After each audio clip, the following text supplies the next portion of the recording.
5 bilhões de dólares por dia. É esse o valor do comércio entre os Estados Unidos, Canadá e México todos os dias. E neste momento, o acordo que rege tudo isso está em processo de renovação. E as negociações não estão indo bem. O USMCA, que é o Pacto Comercial da América do Norte, que Trump negociou em seu primeiro mandato e adorava se gabar, chegou ao seu prazo de renovação esta semana. Os Estados Unidos rapidamente disseram: não estamos prontos para renovar como está. Washington quer que 50% dos carros vendidos na América do Norte sejam fabricados nos Estados Unidos, aumentando empregos nas fábricas americanas. Canadá e México estão considerando isso um limite inegociável. E isso também significa que os preços de carros em modelos como o Ford Maverick e o Chevrolet Equinox podem aumentar de 5% a 7% se isso for adiante. O que acontece se os dois países não concordarem? Bem, Trump já disse que não está interessado em renovar o acordo, acrescentando que a América não precisa de nada que o Canadá ou o México tenham.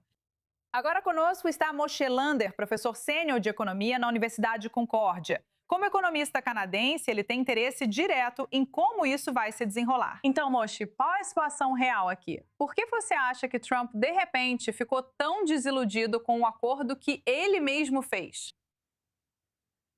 Escolha interessante de palavras, Natasha. Você disse de repente, mas não acho que seja repentino. Trump mudou de opinião sobre todas as grandes questões políticas em 40 anos sob os holofotes, desde que era um magnata imobiliário em Nova York. Só há uma coisa em que ele foi consistente. Ele não gosta de livre comércio. Mesmo quando dizia no primeiro mandato que este era o melhor acordo já assinado, soa familiar? Não era o melhor acordo já assinado. O melhor foi o acordo original do NAFTA. Agora ele parece ser contra isso, mas essa é a sua natureza. Ele não gosta de livre comércio. Ele tinha 3 opções na semana passada. Uma era renovar, outra era rasgar completamente e dizer acabou, estamos fora. A outra era não fazer nenhuma coisa nem outra. Foi essa que ele escolheu. E agora estamos diante de uma década de renovações e revisões regulares antes de chegarmos ao ponto em que teremos que dizer se vamos ficar de vez ou sair. Agora, parece que o Canadá foi basicamente deixado de lado, enquanto os Estados Unidos e o México é que estão negociando. Há um receio de que Washington e Cidade do México cheguem a Ottawa com um acordo pronto e imponham pegar ou largar. Como seria esse acordo, segundo os relatos? Acho que o interesse dele agora está nas negociações bilaterais. O acordo original, nos anos 1980 e início dos anos 1990, foi feito com os 3 países à mesa, e todos tiveram que ceder. É assim que um bom acordo funciona. Todo mundo fica insatisfeito com o que acaba conseguindo.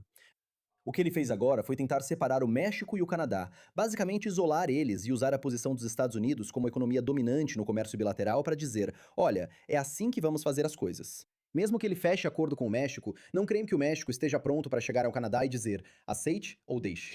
Claudia Sheinbaum disse, estamos meio que alinhados com o Canadá aqui e temos mais pontos em comum do que você imagina. O México virou o 5º maior parceiro comercial do Canadá, sendo pouco relevante há 30 anos quando o acordo foi assinado. Por isso, acho que não será exatamente assim. O que vai acontecer é que os Estados Unidos vão negociar com o Canadá e dizer ao Canadá, olha, você está negociando apenas conosco. Podem conversar com o México à vontade, mas isso não influencia nossas negociações aqui. Tudo certo, Moshe. Fica aqui que temos mais uma pergunta para você. E se o governo dos Estados Unidos fosse dono de uma parte do ChatGPT? Na verdade, isso não é tão improvável quanto parece. Segundo relatos, a OpenAI está em conversas iniciais para entregar uma participação de 5% da empresa ao governo dos Estados Unidos. E o CEO Sam Altman está apresentando isso como uma maneira mais justa de garantir que americanos comuns se beneficiem do boom da IA e não apenas os investidores do Vale do Silício. A ideia seria como o Fundo de Petróleo do Alasca, com lucros da IA destinados a um fundo público que pode pagar dividendos aos cidadãos. Mas é isso que faz disso mais do que apenas uma proposta simpática. As empresas de IA estão sob forte pressão do governo Trump neste momento. A Anthropic teve seu modelo mais recente suspenso pelo governo por questões de segurança nacional, mas a autorização foi restaurada esta semana. Dar a Washington participação financeira nessas empresas, para ser honesta, é também uma forma eficaz de manter os reguladores favoráveis. OpenAI e Anthropic planejam abrir capital na bolsa, podendo valer mais de $1 trilhão cada. E 5% disso representa muito dinheiro e levanta a questão de quem deve ser dono do futuro da inteligência artificial. Moshe Lander, você ainda está conosco. Sam Altman está apresentando isso como uma forma de compartilhar os benefícios da IA com o público. Dar participação ao governo faz Washington ter interesse financeiro direto no sucesso dessas empresas. Isso leva os reguladores a serem mais lenientes com o setor, em vez de responsabilizá-lo? Sim, isso não é um ato de altruísmo da parte de Sam Altman. Ele não está fazendo isso porque quer que todos se beneficiem. Eu mesmo perguntei ao ChatGPT, o que você acha de ser propriedade do governo? E a resposta foi muito assustadora. E eu acho que provavelmente essa é uma boa resposta. Sabe, se o governo começar a possuir partes disso, então quem pode dizer qual influência eles vão ter sobre como a IA generativa até mesmo produz suas respostas? São respostas que o governo americano quer que você veja?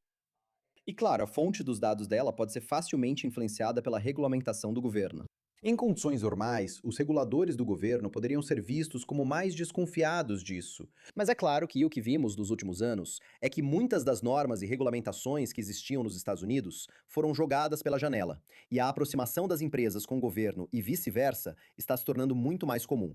Há um medo real de que isso vire oportunidade para a corrupção, não só pelos 50 bilhões, mas também pelo rumo que a IA está tomando. E qual é a mensagem que está sendo transmitida em nome da IA, em vez daquilo que poderia ser um pouco mais imparcial ou neutro? Acredito que Anthropic e OpenAI podem valer mais de US$ 1 trilhão cada quando forem listadas. 5%, obviamente, parece pouco, mas isso são US$ 50 bilhões por empresa. Você acha que o governo dos Estados Unidos está pronto para ser um acionista responsável nas empresas de tecnologia mais poderosas do mundo? E então, falando sobre todas essas questões que você acabou de mencionar, o que acontece quando os interesses de segurança nacional entram em conflito com a busca por lucro?